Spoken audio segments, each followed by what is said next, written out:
Bola ini kamu bilang tidak mungkin terjadi kebetulan, apalagi bola dunia. Dengan berbagai macam sistem yang ada dalam bola dunia tersebut. Seperti ini Allah sebutin. Siapa yang ciptakan langit dan bumi? Bukan ciptakan langit dan bumi, siapa yang turunkan hujan, siapa yang bikin sungai, siapa yang bikin laut, siapa yang menumbuhkan tumbuhan, siapa. Ini sistem semua. Bisakah kau tumbuhkan tumbuhannya? Tumbuhan dengan berbagai macam modelnya sesuai dengan kebutuhan manusia untuk keindahan, hewan-hewan dengan berbagai. Ini tidak mungkin terjadi apa? Kebetulan. Jibril Radio 24 jam nonstop dengerin kajian tanpa ribet. Tidaklah suatu kaum mereka berkumpul di suatu masjid kemudian mereka membaca ayat-ayat Allah, mereka mempelajarinya ya ayat-ayat tersebut kecuali akan turun kepada mereka ketenangan, kemudian akan turun kepada mereka rahmat, ya. Malaikat akan memenuhi mereka wa dzakaramallahu fi man indah, dan Allah akan menyebut-nyebut mereka di sisi para malaikat. Dan kajian tafsir adalah termasuk kajian yang menurut saya yang jarang digandrungi oleh kaum muslimin ya.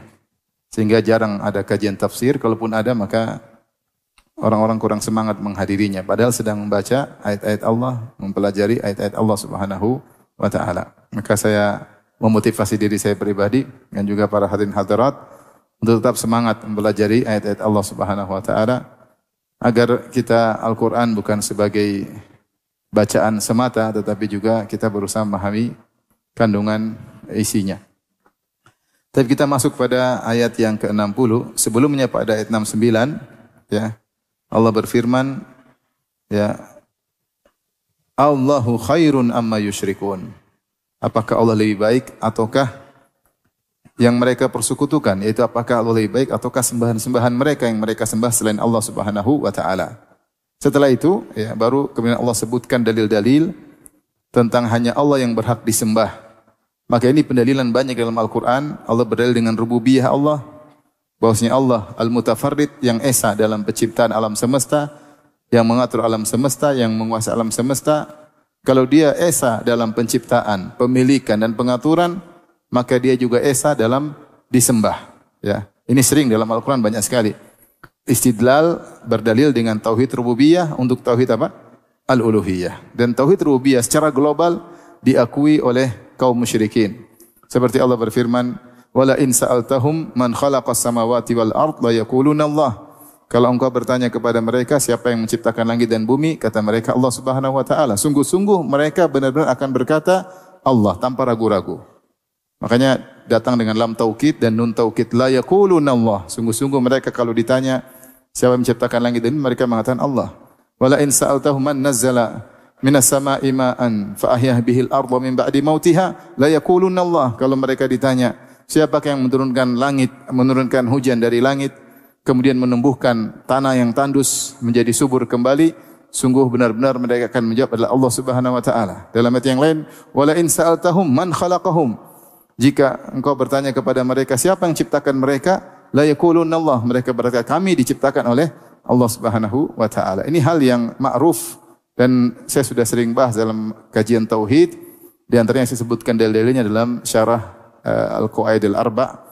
Bahwasanya orang-orang musyrikin dahulu mereka mengakui rububiyah Allah karena wajar orang-orang Quraisy, mereka keturunan Nabi Ibrahim dan Nabi Ismail. Nenek moyang mereka yang membangun meninggikan Ka'bah sehingga mereka juga beribadah namun mereka melakukan kesyirikan.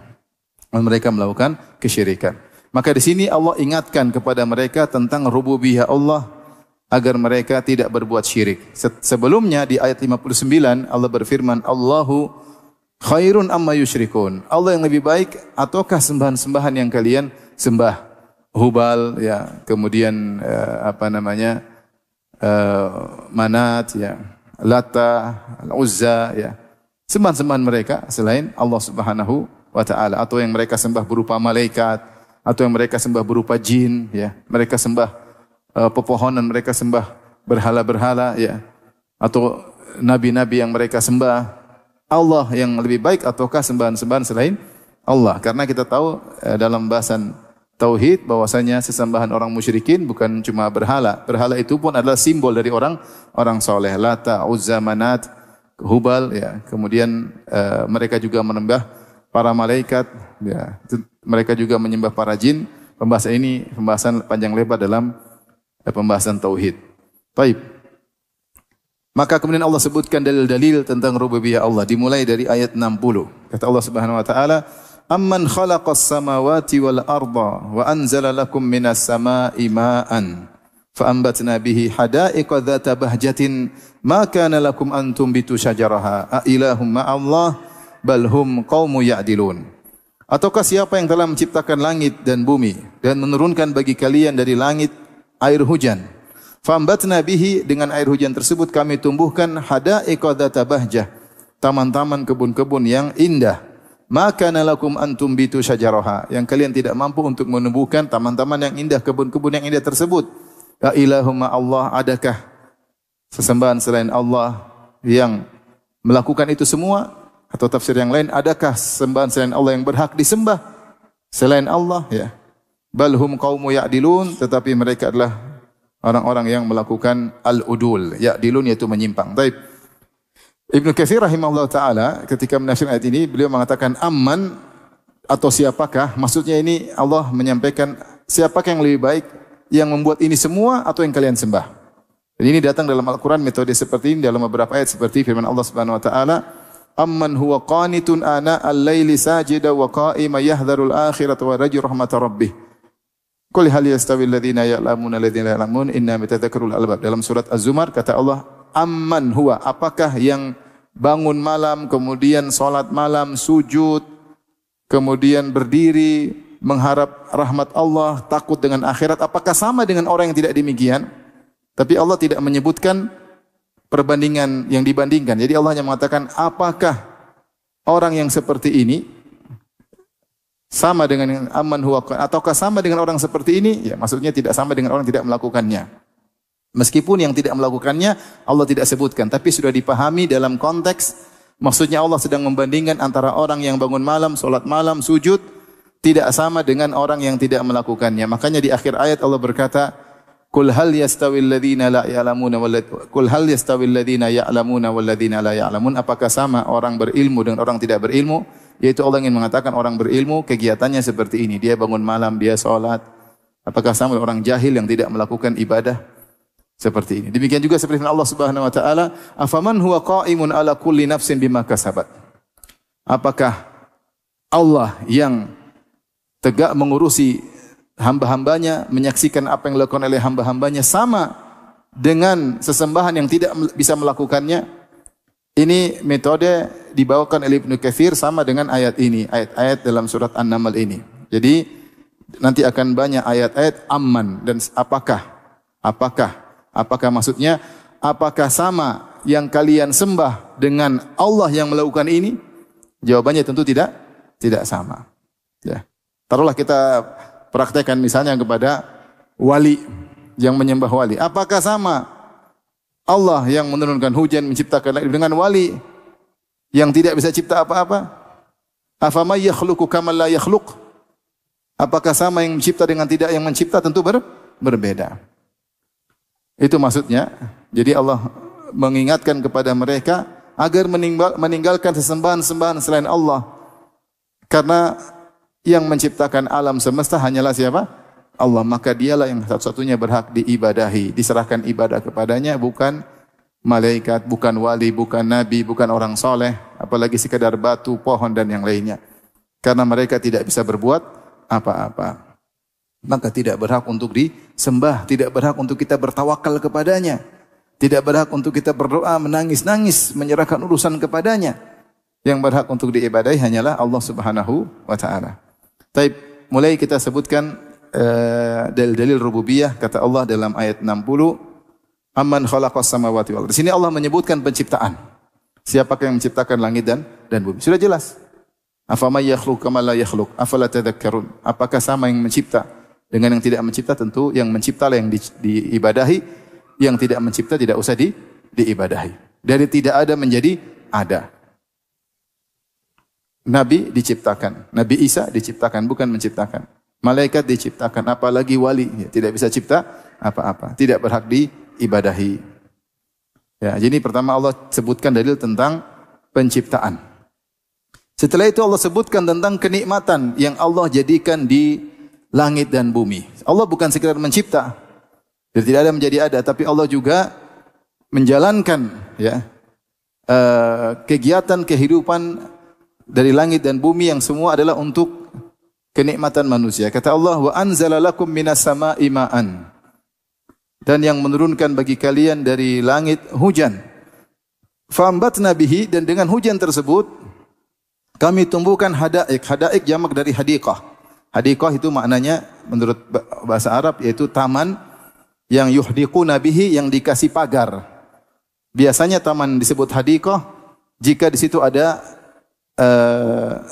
anggur-anggur, karena anggur mudah dipetik. Kalau korma tidak perlu dikasih apa? Pagar. Maka disebut hadiqah adalah kebun yang dipagarin.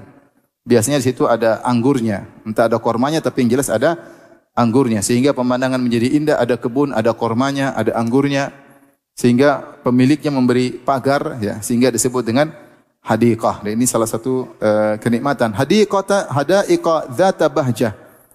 Siapakah yang menumbuhkan kebun-kebun yang indah tersebut? Bahja artinya keindahan, yang enak untuk dipandang, dilihat ya.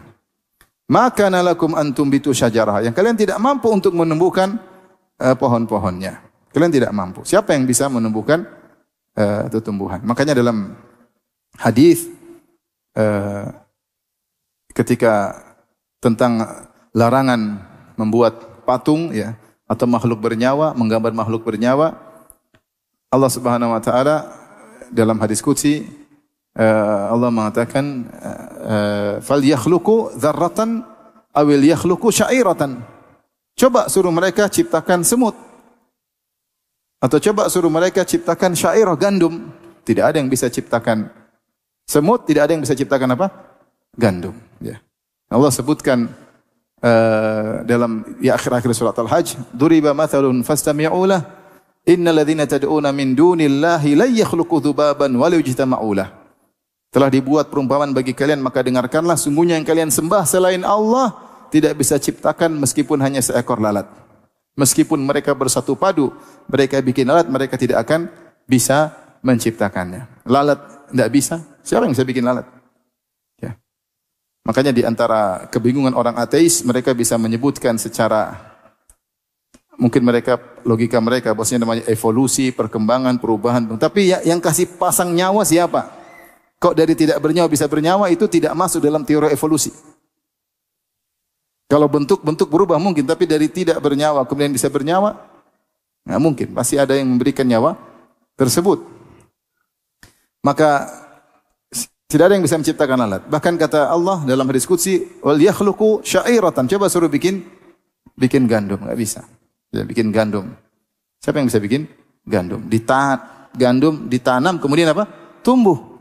Siapa yang bisa bikin telur? Telur dieram kemudian keluar ayam ya. Enggak ada yang bisa bikin. Ada bisa bikin telur buatan, ada cuma bisa diceplok aja. Telur buatan Cina cuma digoreng. Tapi kalau dieram keluar apa? Ayam nggak bisa, nggak ada yang bisa bikin. Sampai sekarang nggak ada yang bisa bikin. Makanya Allah mengatakan, malakum makana lakum antum bitu syajarah. Kalian tidak bisa menumbuhkannya. Makanya dalam surat dalam Al-Quran Allah mengatakan, falyanzuril insanu ila ta'amih. Anna subhanallahu ma summa syaqqaqna al-ardu syaqqan fa ambatna fiha habban wa inaban wa qadba. Seorang lihatlah apa yang dia makan. Kita misalnya makan buah, makan sayur-sayuran. Kata Allah, kami yang turunkan hujan untuk membasahi benih tersebut. Kami yang membelah bumi sehingga keluar benihnya, sehingga bisa tumbuh. Ya. Kami tumbuhkan. Ini semua Allah yang bikin. Kemudian tinggal kita hadir di depan kita, kemudian kita makan. Ya. Allah juga berfirman dalam Al-Quran, afara'aitum ma tahruthun, a antum tazra'unahu am nahnu zari'un. Tidak kalian melihat apa yang kalian tanam? Kalian tumbuhkan atau kami yang tumbuhkan? Lau nasya'u ja'alnahu hutama. Kalau kami ingin, kami akan hancurkan, keringkan tumbuhan-tumbuhan tersebut. Fadhaltum tafakkahun. Kemudian Allah berfirman, afara'aitumul ma'a alladhi tashrabun. Renungkanlah tentang air yang kalian minum. A antum anzaltumuhu minal muzni am nahnul munzilun. Yang turunkan dari awan siapa? Kami atau kalian? Lau nasya'u ja'alnahu ujajan. Kalau kami berkehendak, kami jadikan air tersebut asin. Kalau kami berkehendak, kami jadikan air tersebut apa? Asin. Ini Allah sebut tentang rububiyahnya, bahwasanya ini semua Allah yang bikin. Makanya Allah setelah itu Allah mengatakan a ilahun ma Allah, adakah Tuhan bersama Allah yang patut untuk disembah, yang bisa melakukan ini semua? Adakah Tuhan bersama Allah? Ada dua tafsiran yang dua-duanya saling melazimi. Tafsiran pertama, adakah Tuhan bersama Allah yang ikut serta dalam proses ini? Adakah? Tidak ada. Nabi Isa ngatur hujan? Tidak ada. Nabi Muhammad ngatur hujan? Tidak ada. Malaikat diperintah oleh Allah Subhanahu wa taala tidak melakukan kecuali atas perintah Allah. Ini Allah lakukan sendiri. Dia bersendirian dalam pengaturan ini semua.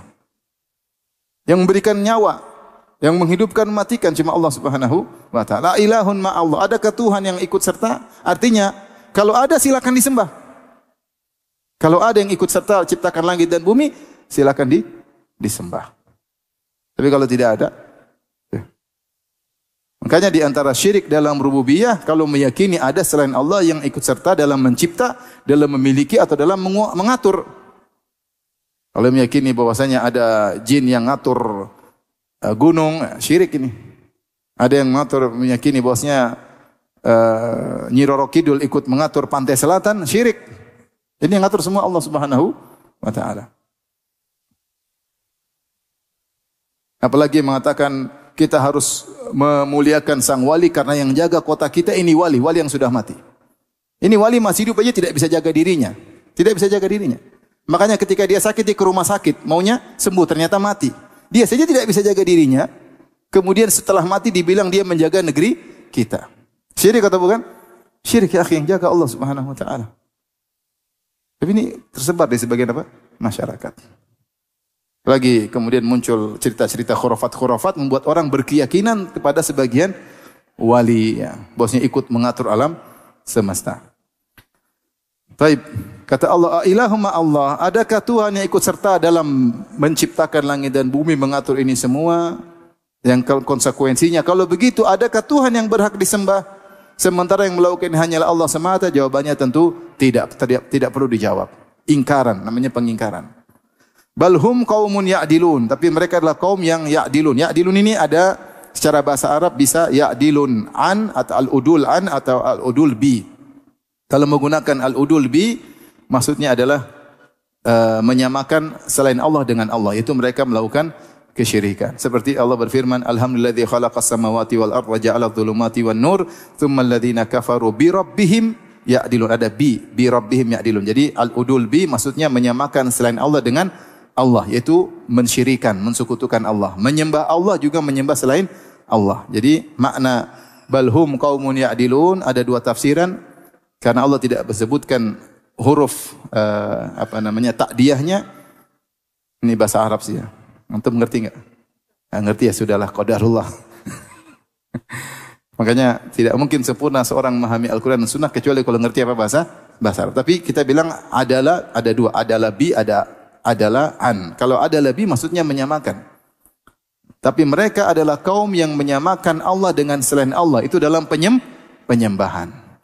Kaum musyrikin tidak pernah menyamakan Allah dengan selain Allah dalam urusan penciptaan. Mereka tidak pernah bilang Hubal, Lata, Manat, Uzza menciptakan langit itu. Tidak ada dalam kamus mereka. Tapi Allah mengatakan mereka menyekutukan Allah dalam peribadatan, yaitu mereka menyembah Allah, mereka juga menyembah selain Allah. Mereka berdoa kepada Allah, mereka juga berdoa kepada selain Allah. Mereka bertawakal kepada Allah, mereka juga bertawakal kepada selain Allah. Yang tidak pantas untuk ditawakali. Kenapa? Karena sembahan mereka tidak ikut menciptakan langit dan bumi, dan tidak ikut menumbuhkan tumbuhan, tidak ikut menurunkan hujan. Bagaimana kemudian bisa diibadahi? Ini pendapat pertama. Yang kedua, balhum qaumun ya'dilun, maksudnya ya'dilun anil haq, yaitu mereka berpaling dari kebenaran. Mereka tidak mau mendengar kebenaran. Mereka tidak mau mendengar dakwah tauhid dari Nabi sallallahu alaihi wasallam. Mereka tetap ngayal dengan kesyirikan yang mereka lakukan dengan dalil turunan nenek moyang. Selesai. Ya, ini tradisi, masa mau ditinggal? Kami sudah nyaman selama ini dengan tradisi kesyirikan. Ya. Sulit memang terkadang meninggalkan tradisi setelah merasa kenyamanan. Udah nyaman, janganlah diganggu, ini nyaman. Ya. Taib. Kemudian Allah sebutkan lagi, ya. Amman ja'alal arda qarara. Siapa yang menjadikan bumi tenang? Ya. Bumi tidak bergerak, tidak bergoyang, dia tenang, bisa ditinggali dengan nyaman. Wa ja'ala khilalaha anhara. Kemudian Allah tidak jadikan bumi demikian, tetapi Allah jadikan di antaranya ada sungai-sungai. Subhanallah. Sungai dengan isinya, berbagai macam sungai dibuat untuk apa? Kehidupan. Coba kalau antum ke Mesir lihat sungai Nil. Sungai Nil kalau nggak salah melewati 9 negara atau kurang lebih. Dari sungai tersebut berbagai macam apa? Timbul perkotaan. Mereka ambil kehidupan dari apa? Sungai tersebut. Sungai sumber kehidupan untuk bercocok tanam, untuk tumbuh apa namanya ikan-ikan dari sungai tersebut ya. Dan untuk kebutuhan-kebutuhan yang lainnya. Wa ja'ala khilalaha anhara. Wa ja'ala laha rawasiya. Dan Allah jadikan bagi dia rawasi itu ya suatu yang sawabit yang kokoh, maksudnya gunung.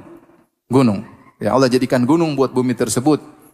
Antamida bikum agar bumi tidak bisa bergoyang. Ini antum tanya ahli geologi. Coba tanya ahli geologi, apa fungsi gunung? Di antara tidak buat bumi bergetar. Ya, ahli geologi mereka lebih ngerti. Ya. Wa ja'ala bainal bahraini hajiza. Dan Allah menjadikan penghalang di antara dua bentuk al-bahar, yaitu dua al-bahar maksudnya kumpulan air yang banyak, maksudnya sungai dan laut. Sungai disebut laut, bahar itu bahasa Arab artinya air yang banyak, atau sungai sumber air yang banyak, tawar namanya sungai, sumber air banyak yang asin namanya apa? Laut. Allah jadikan penghalang di antara keduanya.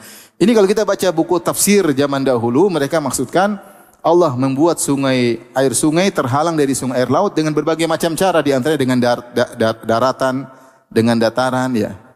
Kalau penafsiran sekarang ditambah, para mufassirin mutaakhirin mereka mengatakan di antaranya terkadang bertemu air payau dengan air laut, tapi tidak bisa bersatu. Allah menjaga konsentrasi atau massa jenis masing-masing air sehingga terjaga, tidak bersatu. Kenapa tidak disatukan? Karena ada kemaslahatan masing-masing. Di air payau atau di air tawar ada kemaslahatan yang Allah kehendaki, di air laut ada kemaslahatan yang Allah kehendaki. Butuh air laut, butuh air tawar. Allah mengatakan kami jadikan penghalang di antaranya. Kalau kita baca Ibnu Katsir, tafsir ulama-ulama terdahulu, mereka mungkin belum mendapati fenomena alam di mana air tawar berdampingan dengan air apa? Air asin. Sehingga mereka mengatakan maksudnya sungai-sungai yang dibatasi dengan dataran-dataran. Ya. Nanti pada hari kiamat semua bersatu. Makanya Allah mengatakan wa idzal biharu fujirat ya. Ya. Ketika air laut kemudian meluap, kemudian bergabung antara air laut dengan apa? Air sungai. Kemudian Allah mengatakan idzal biharu sujirat, setelah bergabung Allah bakar air laut tersebut, menyala jadi api. Bagaimana caranya? Urusan Allah. Tinggal dibuka H2O-nya jadi apa? Oksigen, hidrogen terbakar. Wallahu alam, itu urusan apa? Allah Subhanahu wa taala. Tapi sekarang sebelum hari kiamat masing-masing pada tempatnya. Ini adalah nikmat-nikmat yang Allah berikan. Allah jadikan bumi seperti ini, Allah jadikan sungai-sungai, Allah jadikan lautan, Allah jadikan gunung-gunung. Ailahumma Allah. Adakah Tuhan yang lain melakukan seperti ini bersama Allah? Kerjasama dengan Allah melakukan ini semua? Adakah Tuhan? Apakah Nabi Muhammad ikut serta menciptakan langit dan bumi, mengatur alam semesta? Tidak. Rasulullah SAW makhluk termulia di alam semesta, tidak berhak untuk disembah. Dia enggak bisa apa-apa. Makanya terluka ketika perang Uhud. Waktunya sakit-sakit, ketika meninggal. Waktunya lapar-lapar. Waktunya buang hajat. Ya. Nabi SAW manusia terbaik, tapi dia tidak mengatur alam semesta. Nabi Isa juga tidak. Dikejar-kejar, kabur, minta tolong sama Allah, angkat. Coba kalau dia ngatur alam semesta. Mana mau kejar-kejar dia? Dia kabur. Sembunyi, ketahuan. Nabi Isa. Enggak ada. Apalagi wali-wali.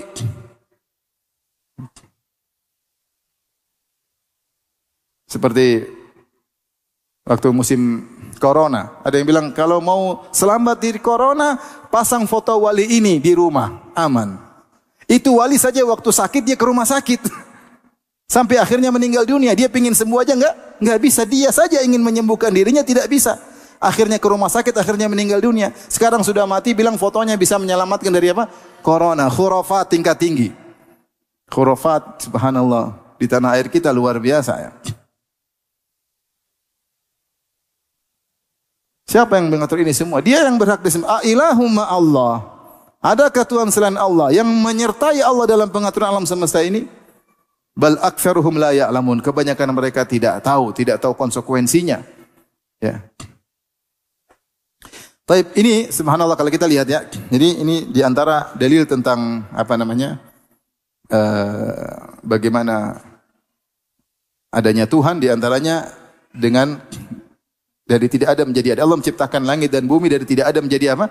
Menjadi ada. Kemudian di antara adanya Tuhan yaitu namanya dalilul inayah. Kalau tadi dalilul ijad yaitu proses tidak ada menjadi ada, ini pembahasannya panjang lebar ya. Kemudian di antaranya dalil inayah, bagaimana Allah menciptakan alam semesta ini dengan serasi, ada hujan, ada sungai, ada lautan, ada dataran, ada gunung.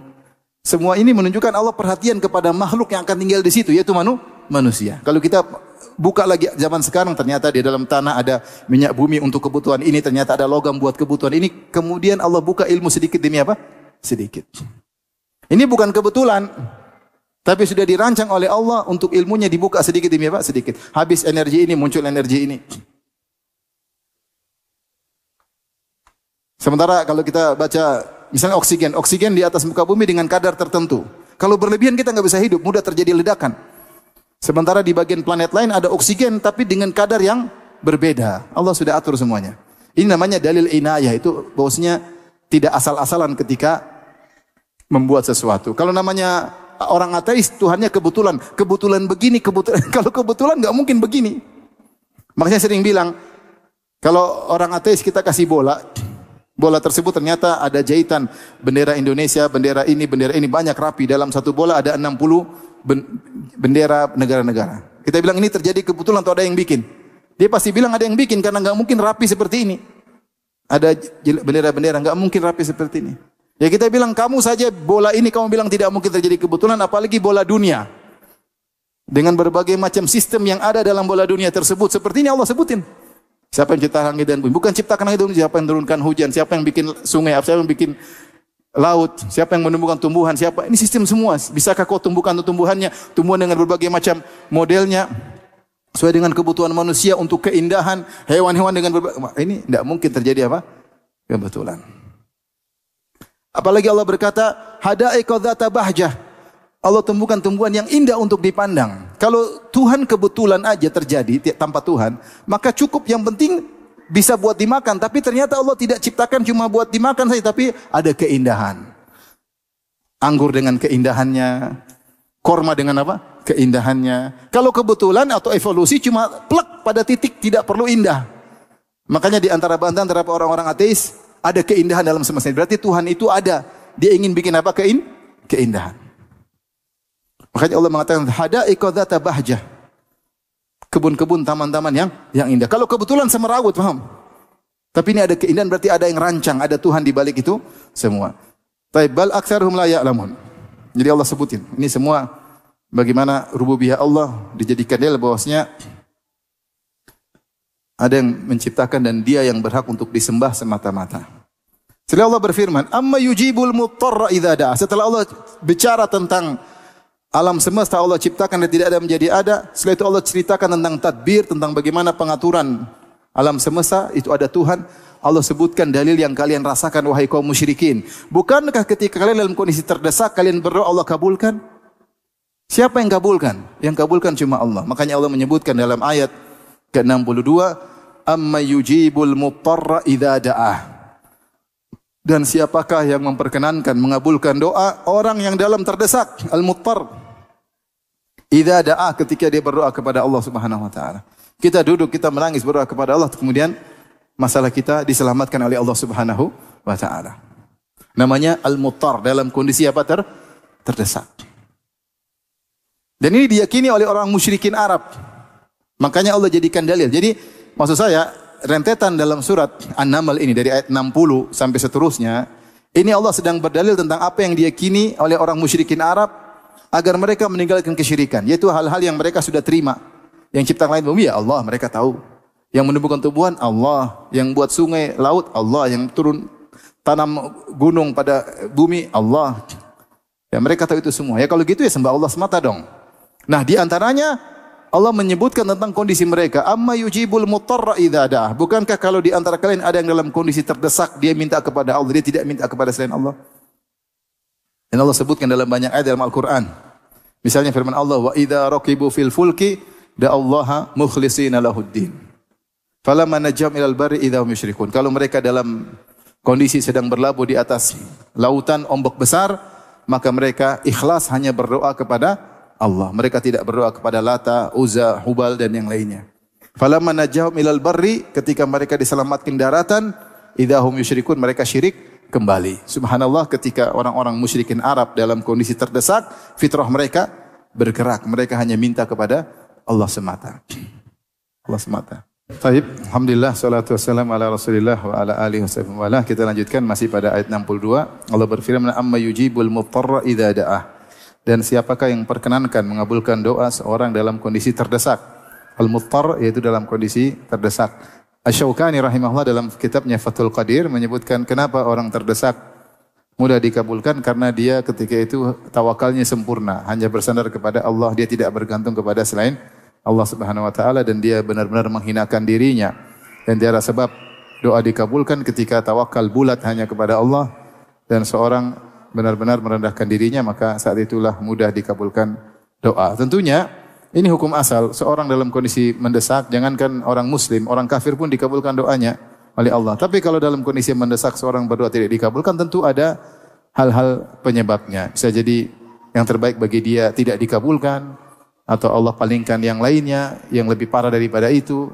Kita hanya husnuzan kepada Allah Subhanahu wa taala. Tapi hukum asalnya, orang kalau dalam kondisi berdoa dalam kondisi terdesak, membulatkan tawakalnya hanya kepada Allah, tidak bergantung kepada makhluk siapapun, dan dia menghinakan dirinya, maka hukum asal doanya dikabulkan oleh Allah Subhanahu wa taala. Bukan cuma itu, Allah mengatakan wa yakshifus su'a, dan Allah menghilangkan keburukan. Itu ada keburukan yang tidak sampai pada derajat ibtirar, darurat. Jadi keburukan-keburukan yang lain banyak yang Allah angkat dari seseorang. Dia berdoa kepada Allah, apakah dia berdoa ataupun dia tidak berdoa, Allah hilangkan keburukan darinya ya. Bukan cuma itu, Allah berkata wa ja'alukum khulafa'al ard, dan Allah jadikan kalian sebagai khulafa. Khulafa jamak dari khalifah. Khalifah itu yang menempati bumi dan silih berganti. Satu generasi tidak dikatakan khalifah kecuali datang setelah kaum sebelumnya. Makanya Abu Bakar dikatakan khalifatul Rasulillah, pengganti apa? Rasulullah. Itu Allah jadikan kalian khalaif, ganti mengganti satu generasi berikutnya untuk mengambil manfaat dari bumi ini. Ya, Allah siapkan bumi untuk diambil manfaatnya, dan Allah berikan kalian kemampuan untuk mengambil manfaat dari bumi tersebut. Ini semua kenikmatan. Kata Allah, a ilahum ma Allah, adakah Tuhan yang bersama Allah yang memberikan nikmat ini semua? Dan konsekuensinya, adakah Tuhan yang patut disembah sementara Tuhan tersebut tidak bisa melakukan ini semua? Qalilam ma tadhakkarun, amat sedikitlah kalian yang mengingatinya. Ini orang musyrikin. Mereka tidak mengambil konsekuensi rububiyah untuk uluhiyah. Seharusnya kalau mereka tahu tentang rububiyah, hanya Allah yang mencipta, yang mengatur, memiliki alam semesta, harusnya hanya Allah yang disembah. Tapi ternyata mereka juga menyembah selain Allah. Kemudian Allah berfirman selanjutnya, masih tentang rentetan kenikmatan yang Allah sebutkan.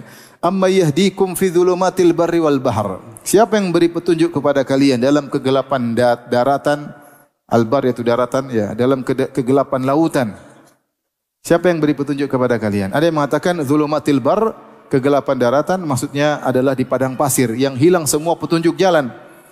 Tiba-tiba Allah kasih kalian petunjuk sehingga kalian bisa lolos dari padang pasir. Atau maksudnya dalam kegelapan, ketika di dataran, di daratan atau di lautan, maka Allah ciptakan bintang dengan bentuknya, gerakannya yang selalu teratur, sehingga pergerakan bintang, pergerakan bulan ketika berjalan selalu teratur, maka bisa diambil ilmu darinya. Bisa diambil ilmu darinya, ya. Sehingga bisa diambil ilmu darinya, menentukan adad sinina wal hisab, tahun, bulan bisa diketahui dengan pergerakan bulan, pergerakan matahari misalnya. Kemudian bisa mengetahui arah. Wa bin najmi hum yahtadun, dengan bintang-bintang mereka dapat petunjuk. Allah juga atur angin, ada angin timur, ada angin barat. Sehingga yang keteraturan tersebut membuat seorang bisa mempunyai ilmu untuk menjalankan keperluannya, menjalankan kebutuhannya. Kalau tidak teratur, matahari terkadang terlambat, terkadang kecepatan, repot. Berembulan kadang muncul, terkadang tidak muncul, bintang-bintang berubah gerakannya setiap hari, maka tidak ada ilmu di balik itu. Dan ini menunjukkan semuanya itu musakharat, diatur oleh Allah. Ketika diatur oleh Allah sehingga bisa diambil ilmu darinya. Oh, bintang ini berarti arahnya sini, bintang itu arahnya sini.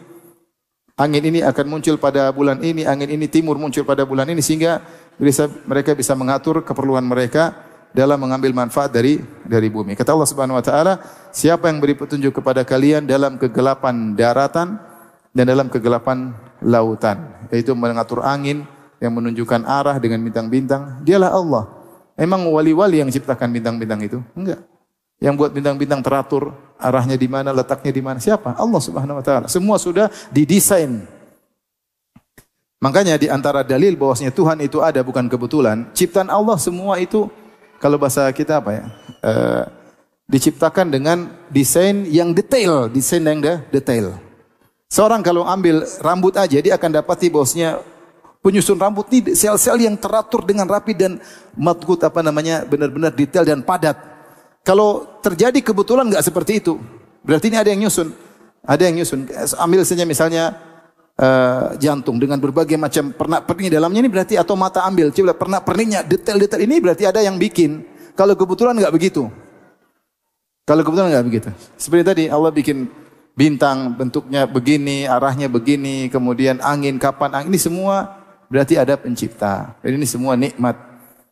Kemudian kata Allah, "Ma yursilur riyaha busyran baina yaday rahmati." Dan siapakah yang meniupkan angin sebagai kabar gembira akan datang hujan. Di sini Allah menamakan hujan dengan rahmat. Rahmat setelah angin dahulu, baru kemudian turun apa? Hujan. Ini dalil bahwasanya tidak mengapa ramalan cuaca, karena di antara ilmu yang bisa kita ketahui. Ini Allah mengatakan kalau ada angin berarti pertanda apa? Hujan. Orang dulu tahu, oh angin seperti ini berarti hujan. Angin begini bukan hujan. Ini bukan untuk ilmu gaib, tapi suatu yang diterka karena ada ilmunya. Maka perakiraan cuaca hanya perakiraan, tidak pasti, tapi itu boleh karena di antara ilmu yang diberikan oleh Allah dengan perakiraan. Kalau ada hujan, ada angin, berarti akan apa? Hujan. Seperti ini jadi masalah. Ailahum ma'allah. Allah ulangi lagi. Adakah Tuhan bersama Allah yang ngatur itu semua? Ataukah Allah hanya sendirian? Sehingga apakah ada Tuhan yang pantas disembah? Kalau ada Tuhan yang ngatur gini, kita sembah dia juga. Kalau misalnya saya diciptakan oleh dua zat, Allah dan yang lainnya, saya juga sembah yang lain. Tetapi yang ciptakan kita hanya siapa? Allah. Seandainya yang mengatur benua Asia Allah dan ada zat lain, kita akan sembah zat tersebut. Karena dia punya peran dalam mengatur alam. Tapi ketika yang mengatur alam hanyalah Allah semata, maka dia yang berhak disembah. Kata Allah, Ta'ala Allahu amma yusyrikun. Maha suci Allah dari sekutu-sekutu yang mereka persekutukan dengan Allah Subhanahu wa taala. Allah lanjutkan lagi. Amma yabda'ul khalqa tsumma yu'idu. Siapa yang memulai penciptaan? Ini dalil ijad, dari tidak ada menjadi ada. Kemudian Allah masukkan di antaranya tsumma yu'iduhu, dan Allah akan mengembalikannya. Orang-orang musyrikin mereka mengingkari hari kebangkitan. Tapi Allah selipkan di sini. Semua yang disebutkan sebelumnya mereka akui orang musyrikin, kecuali hari kebangkitan. Makanya mereka menolak dakwah Nabi karena Nabi menyerukan ada hari kebangkitan. Tapi Allah paksakan di sini. Mereka mau tidak mau harus terima. Kalau Allah bisa begini, bisa menciptakan, bisa ini, mengembalikan sangat mudah. Wa huwa ahwanu alaihi, sangat mudah bagi Allah. Amman yabda'ul khalqa, siapa yang mulai penciptaan dan kemudian mengulangi lagi. Maka disebut pengulangan. Kalau yang bisa menciptakan tidak ada menjadi ada, mengulangi lebih mudah atau tidak? Kalau kita manusia, bagi Allah semuanya mudah. Tapi bagi kita, kalau kita pernah membuat sesuatu, mengulangi lagi, mudah atau tidak? Mudah. Allah menciptakan mulai mudah, apalagi sekedar mengulangi, tinggal kun fayakun. Ini bahasanya panjang, bukan saatnya kita bahas. Wa may yarzuqukum minas sama'i wal ard, siapa yang beri rezeki kepada kalian dari langit dan bumi? A ilahum ma Allah, adakah Tuhan bersama Allah yang beri rezeki kepada kalian, yang turunkan hujan, yang menumbuhkan tumbuhan? Qul hatu burhanakum in kuntum shadiqin, datangkan dalil kalau kalian benar sehingga kalian berhak menyembah Nabi Isa, menyembah Nabi Muhammad, menyembah wali-wali, menyembah para malaikat, menyembah jin-jin. Apakah mereka bersama Allah mengatur ini semua? Apakah mereka menurunkan hujan? Apakah mereka menurunkan tumbuhan? Qul hatu burhanakum, mana dalil kalian? Mana dalil kalian? Baik. Ini semua tadi kita bilang al-istidlal birrububiyah alal uluhiyah. Allah sering dalam Al-Quran berdalil dengan rububiyah Allah. Allah Maha Esa. dalam penciptaan, pemilikan dan pengaturan. Kalau begitu hanya dialah yang berhak untuk disembah. Ini dalam Al-Quran banyak sekali. Karena rububiyah diakui oleh kaum musyrikin secara global. Tentu mereka ada penyimpangan, tapi secara umum mereka mengakui. Kalau kalian mengakui rububiyah, maka hanya Allah yang berhak untuk disembah. Di antara pendalilan menarik adalah pernyataan Thahir bin Ashur dalam tafsirnya, dia mengatakan al-istidlalu masyubun bil imtinan. Ini istidlal, tetapi pendalilan dengan rububiyah Allah disertai dengan imtinan, yaitu Allah berikan kenikmatan-kenikmatan. Tadi Allah sebutkan Allah yang turunkan hujan, Allah yang tumbuhkan tumbuhan, Allah yang kabulkan doa kalian, Allah yang menjadikan kalian mengatur, mengambil manfaat dari bumi ini. Dan konsekuensi dari zat yang berikan kita kenikmatan, harusnya kita hanya beribadah kepada Dia. Dan harusnya kita semangat beribadah kepada Dia. Kita ini kalau punya bos kasih kita gaji 100 juta per bulan, kita disuruh kapan saja siap atau tidak? Siap. Dia telepon jam 2 malam, siap meskipun ngantuk. Karena kita digaji 100 juta tiap bulan. Hanya materi dunia. Sementara Allah Subhanahu wa taala menjadikan kita kenikmatan banyak ya. Tubuh kita melihat kesehatan, keluarga banyak sekali tiap hari. Pernapasan ya. Banyak sekali Allah berikan, setiap saat Allah berikan. Allah sebutkan nikmat-nikmat ini. Seharusnya kalau engkau meyakini ini semua, harusnya kau semangat beribadah. Makanya konsekuensi dari seorang mengetahui kenikmatan banyak Allah berikan pada dia, harusnya dia lebih semangat beribadah. Makanya Allah berfirman kepada Nabi Sulaiman, "I'malu ala Dawud syukra." Wahai keluarga Daud yaitu Sulaiman, beramalah sebagai bentuk syukur atas nikmat yang kami berikan kepada kalian. Wa qalilun min ibadiyas syakur. Hanya sedikit dari hamba-hambaku yang bersyukur. Maka kita kalau ingat nikmat-nikmat ini, kita harusnya semangat. Semakin banyak nikmat, harusnya semakin banyak beribadah. Makanya Allah berfirman kepada Nabi Muhammad, "Inna a'tainakal kautsar." Sungguh kami telah berikan kepada engkau al-kautsar, itu sungai di surga. Fasholli li rabbika wanhar. Makanya kalau gitu salat dan nyembelihlah.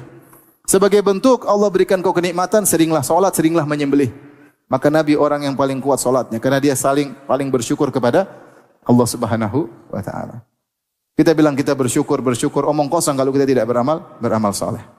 Maka kalau kita malas ibadah, ingat betapa banyak nikmat yang Allah berikan kepada kita. Di antaranya kalau kita ingat nikmat Allah, kita berhenti dari maksiat.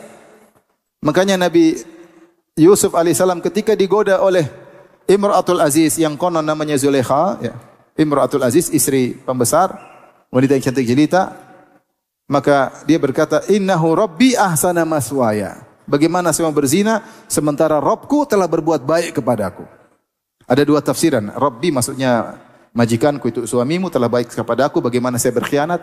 Tafsiran kedua, innahu rabbi itu Allah, sungguhnya Allah telah berbuat baik kepadaku. Bagaimana saya bermaksiat kepada Allah Subhanahu wa taala? Makanya orang kalau maksiat ingat, ya Allah, saya dikasih nikmat ini, dikasih pandangan yang sehat, dikasih pendengaran yang normal, saya diberi kesehatan, diberi banyak nikmat, keluarga, bisa kerja, bisa punya rumah, bisa banyak hal nikmat yang kalau mau hitung satu persatu, belum kesehatan, keamanan, kenyamanan, ketentraman hati. Kenapa saya bermaksiat kepada Allah? Kalau kita tertarik ingin nonton film Korea, berhenti dulu. Jangan putar film Korea. Masa saya membalas kenikmatan dengan melihat yang tidak-tidak? Saya gunakan mata saya untuk melihat yang tidak-tidak, sementara sebagian orang tidak bisa melihat. Ini makanya istidlal ini meskipun asalnya tentang rububiyah, tapi masyubun bil imtinan, Allah sebutkan berbagai macam kenikmatan.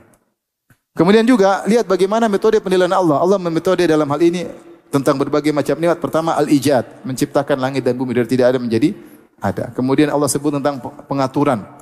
Disebut dalil inayah, bagaimana Allah atur bumi seperti ini, ada lautnya, ada sungainya, ada gunungnya, ada hujannya.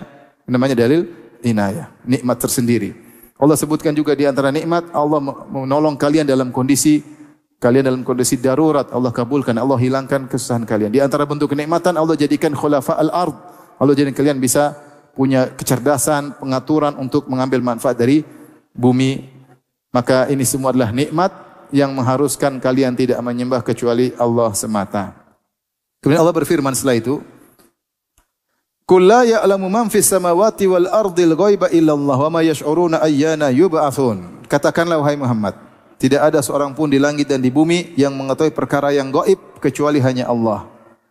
Ini dalil bahwasanya yang tahu gaib cuma Allah Subhanahu wa taala. Ini disebut dengan al-istitsna al-munqati. Kecuali ini terputus.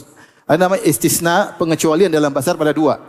Ada al-muttasil, ada al-munqati. Nyambung, ada putus. Bedanya di mana? Bedanya seperti saya mengatakan yang nyambung begini. Nyambung itu maksudnya yang dikecualikan merupakan anggota dari hukum asal. Seperti saya mengatakan, semua murid berdiri kecuali Khalid. Khalid juga murid. Dia duduk. Kecuali Khalid, sungguhnya dia sedang apa? Duduk. Ini namanya pengecualian yang nyambung. Karena Khalid bagian dari murid. Paham? Ini dalam bahasa Arab disebut al-istisna al-muttasil. Al-istisna, pengecualian yang nyambung. Saya katakan semua murid berdiri kecuali siapa? Khalid. Berarti Khalid bagian daripada murid, tapi dia tidak berdiri. Dia duduk. Kalau munqati terputus, yang dikecualikan bukan anggota daripada anggota sebelumnya. Contoh saya mengatakan, semua murid berdiri kecuali Pak Guru. Pak Guru anggota bagian murid enggak? Bukan. Ini namanya istisna munqati. Makanya khilaf di kalangan para ulama tentang iblis dari jin atau tidak. Allah berfirman, wa idh qulna lil malaikati isjudu li Adam fasajadu illa iblis.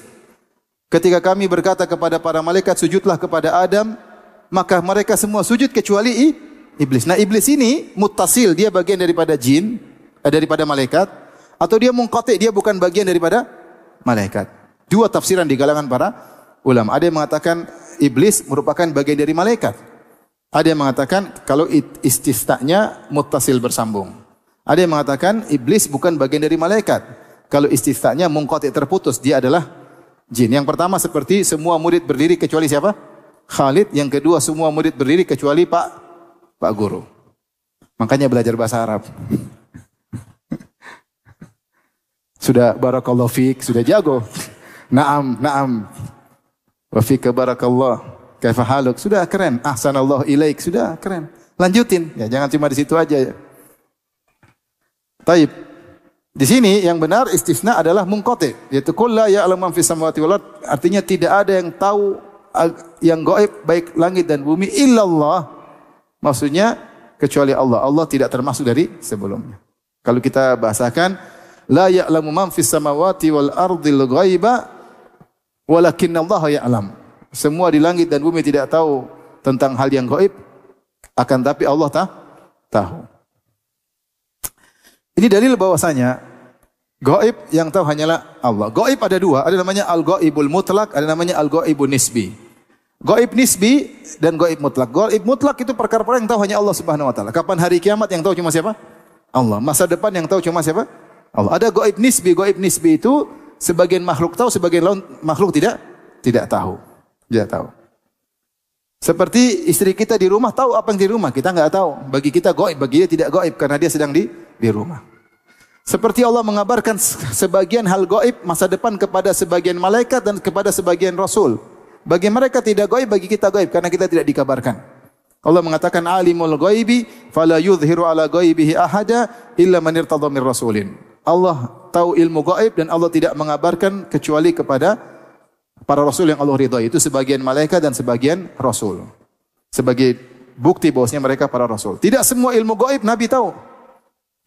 Makanya Aisyah radhiyallahu anha berdalil dengan ayat dalam hadis riwayat Muslim, dia berkata, "Man qala anna Muhammadan sallallahu alaihi wasallam yukhbiru bima yakunu fi ghadin faqad a'zama Allah 'ala Allahi firyah." Siapa yang mengatakan Muhammad mengabarkan apa yang terjadi besok, maka dia telah melakukan kedustaan besar terhadap Allah. Karena Allah berfirman, "Qul la ya'lamu man fis samawati wal ardil ghaiba illallah." Katakanlah tidak ada di langit dan di bumi yang tahu tentang al-ghaib kecuali cuma siapa? Allah. Makanya ketika ada orang-orang memuji Nabi, mengatakan wa fina nabiyyun ya'lamu ma fi ghadin, di tengah-tengah kita ada seorang nabi yang tahu hari esok, maka Nabi pun marah karena Nabi tidak tahu apa yang terjadi besok. Buktinya jangankan yang terjadi besok, istrinya waktu ketinggalan sehingga dituduh berzina dengan Sofwan bin Mu'attal As-Sulami, Rasulullah tidak tahu. Kisah namanya hadithatul ifk, orang-orang munafik nuduh Aisyah berzina dengan Sofwan. Nabi tidak tahu, padahal itu terjadi di zaman dia. Istrinya ketinggalan pulang telat sama Sofwan bin Mu'attal As-Sulami radhiyallahu anhu, dituduh Aisyah berzina. Nabi tidak tahu istrinya berzina atau tidak sampai turun ayat mengatakan Aisyah tidak berzina. Saking Nabi tidak tahu, sampai Nabi datang kepada Aisyah. Kata Rasulullah, "Ya Aisyah, in kunti alamti bidzambin." Ya Aisyah, kalau memang kau berdosa, minta ampunlah, Allah akan ampuni engkau. Tapi kalau kau tidak berdosa, maka fasayubarri'ukillah. Allah akan bebaskan engkau dari tuduhan tersebut. Ketika mendengar pernyataan Nabi tersebut, Aisyah tadinya menangis berhenti. Maka dia tidak menyangka suaminya masih kasih kemungkinan kalau memang kau berdosa. Dia maunya Nabi mengatakan, kau pasti tidak begitu hai istriku. Tapi Nabi tidak mau mendahului Allah. Nabi tidak tahu hakikat. Makanya Nabi mengatakan kepada istrinya, Aisyah nangis berhari-hari tidak berhenti. Sampai akhirnya di penghujung setelah sebulan, Nabi datang kepada Aisyah. Aisyah lagi di rumah ayah dan ibunya. Nabi berkata, perkata ini membuat Aisyah sedih. Sehingga dia berhenti menangis. Nabi berkata, masih dua kemungkinan. Ya Aisyah, kalau kau memang bebas, sayubari'ukillah. Allah akan bebaskan engkau dari tuduhan tersebut. Wa in kunti alamti bidzambin, tapi kalau kau dosa, istighfarlah. Ini yang buat Aisyah. Akhirnya Aisyah mengatakan, wahai ayahku, bantah itu Nabi, bela aku. Wahai ibuku, bela aku. Kata kedua orang tuanya, bagaimana mau? Akhirnya turun ayat membela Aisyah. Bahwasanya Aisyah bersih, ketika Aisyah bersih, kata ayahnya, berdirilah kepada Nabi. Kata Aisyah, enggak. Karena yang bela dia bukan Nabi, siapa? Allah. Artinya Nabi tidak tahu ilmu gaib. Sebulan tuduhan Aisyah berzina atau tidak, dia tidak tahu. Dia tunggu wahyu dari Allah. Itu padahal terjadi di zaman dia. Ini kejadian pertama. Gara-gara kenapa Aisyah ketinggalan? Gara-gara kalungnya hilang, dia cari, akhirnya ketinggalan rombongan. Perjalanan berikutnya, Aisyah kalungnya hilang lagi. Kali ini Aisyah tidak cari sendiri, dia kasih tahu Nabi, ya Nabi kalung saya hilang ya. Karena kalau dia cari sendiri nanti ketinggalan lagi. Akhirnya Nabi suruh para sahabat cari kalung Aisyah. Begitu sayangnya Nabi kepada istrinya. Semua cari, ada Abu Bakar, ada Umar, ada orang-orang para sahabat nyari. Sampai tiba waktu subuh, ternyata kalungnya belum ketemu. Akhirnya sebagian orang bingung, ya Rasulullah waktu subuh ada yang belum, ada yang junub, ada yang tidak berwudu, gimana mau sholat? Akhirnya sebagian mereka sholat tanpa wudu. Waktu itu ayat tayamum belum turun. Akhirnya turun ayat tayamum. Gara-gara Aisyah kalungnya hilang, maka turunlah ayat tayamum. Sampai Aisyah dipuji, "Ma hiya bi awwali barakatika ya ala Abi Bakar." Ini bukan keberkahan engkau yang pertama wahai Aisyah. Kau sering mendatangkan keberkahan. Gara-gara kalungmu hilang, ada syariat baru, syariat apa? Tayamum. Sampai akhirnya selesai sholat subuh, ternyata kalung belum ketemu. Akhirnya ketika Nabi berjalan pergi, ternyata kalungnya diinjekin onta. Ontanya berdiri baru ketahuan. Ontanya pun tidak bilang, ya Rasulullah di bawah saya, enggak. Maksud saya, Nabi tidak tahu situ ada wali-wali Allah, ada para sahabat yang dijamin masuk surga. Mereka tidak tahu. Jangankan bicara gaib, yang sekarang sedang terjadi pun mereka tidak tahu. Makanya kalau ada yang bilang, oh saya tahu besok, saya tahu besok. Ente berdosa atas nama Allah. Cuma dua kemungkinan yang tahu besok. Nabi, Allah kasih tahu, atau dukun. Kemungkinan kau dukun, karena Nabi sudah enggak ada. Berarti kau dukun, ada jin yang pura-pura kasih kabar-kabarin engkau sehingga kau menerka-nerka. Oleh karenanya ini dalil bahwasanya tidak ada yang tahu ilmu gaib kecuali siapa? Allah Subhanahu wa taala. Adapun gaib nisbi ada, gaib nisbi tadi sebagian makhluk tahu, sebagian makhluk tidak tahu. Tapi ada yang mutlak yang tidak tahu kecuali Allah Subhanahu wa taala. Kata Allah Subhanahu wa taala, "Wa ma yash'uruna ayyana yub'atsun," dan mereka tidak mengetahui bila mereka dibangkitkan. Mereka tidak tahu ilmu gaib dan mereka tidak tahu kapan tiba hari kiamat. Jibril pun tidak tahu ketika ditanya tentang hari kebangkitan. Hari kiamat tidak tahu, apalagi hari kebangkitan. Enggak ada yang tahu. Yang tahu hanyalah Allah semata. Setelah itu Allah berfirman, ini ayat terakhir pada pertemuan kita. Balid daraka ilmuhum fil akhirah. Sebenarnya pengetahuan mereka tentang akhirat tidak sampai ke sana. Balhum fi syakki minha.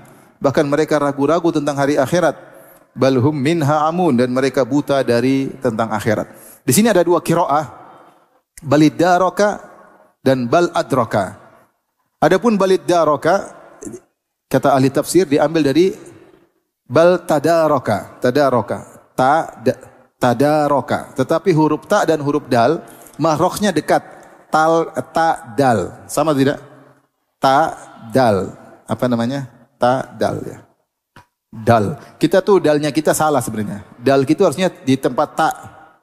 Yang benar dalnya orang Jawa. Dalnya orang Jawa itu dal, iya enggak? Dal. Orang Arab kalau bilang dal itu dal, bukan dal. Kalau kita tebal, kita ke belakang. Dal, ya. Iya enggak? Orang Bandung dalnya di mana? Di ta atau di belakang? Bukan tak. Coba sebutkan tak. Coba sebutkan dal di tempatnya tak. Dal. Tipis kan? Itu dalnya orang Jawa. Itu orang Arab seperti itu kalau ngomong dal. Mudrik kalau kita mudrik, agak ke belakang dalnya. Lidahnya agak ke belakang, benar enggak? Saya tanya orang Bandung, dalnya di mana? Di ta apa di belakang? Di belakang kan? Coba bilang dal. Dal, dada. Bukan dada, dada ya kan? Dada, kalau dada. Nah, dal yang benar itu makhrajnya sama dengan apa? Atau dekat dengan huruf apa? Tak. Karena dekat, maka orang Arab menggabungkannya. Harusnya bal tadaraka digabungkan jadi balid daraka. Taknya digabung ke dal karena makhrajnya dekat. Makanya belajar bahasa Arab. Qiraah yang kedua bal adraka, bal adraka. Dua ini punya makna yang berbeda. Kalau balid daraka dari tadarok, maka ini dua tafsiran. Ada yang mengatakan balid daraka maksudnya ini ada beberapa tafsiran. Yang pertama, bahwasanya ilmu mereka tentang hari akhirat baru sempurna ketika di hari akhirat. Mereka sekarang mengingkari orang musyrikin. Nanti ketika mereka mati, kemudian dibangkitkan, baru mereka percaya. Ilmu mereka baru, oh benar. Baru mereka tahu bahwasanya akhirat itu ada ya.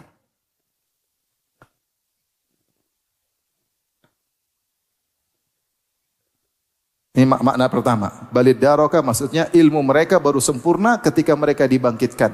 Baru mereka yakin hari akhirat ada. Yang kedua, maknanya adalah mereka tadarok, yaitu ilmu mereka sekarang maupun nenek moyang saling berwasiat, saling turun-temurun ilmu mereka untuk mengingkari hari akhirat. Yaitu Muhammad, jangan kau heran kalau mereka mengingkari akhirat karena mereka sudah turun-temurun seperti itu. Mereka ambil dari nenek moyang mereka, tradisi mereka mengingkari hari akhirat. Pendapat ketiga, bahwasanya mereka saling tadarok, yaitu saling satu menyatu ilmu mereka sehingga mereka saling berselisih. Seperti Allah berfirman, amma yatasaalun 'anin naba'il 'azim alladzi hum fihi mukhtalifun. Apa yang mereka sedang diskusikan jadi buah bibir di antara mereka.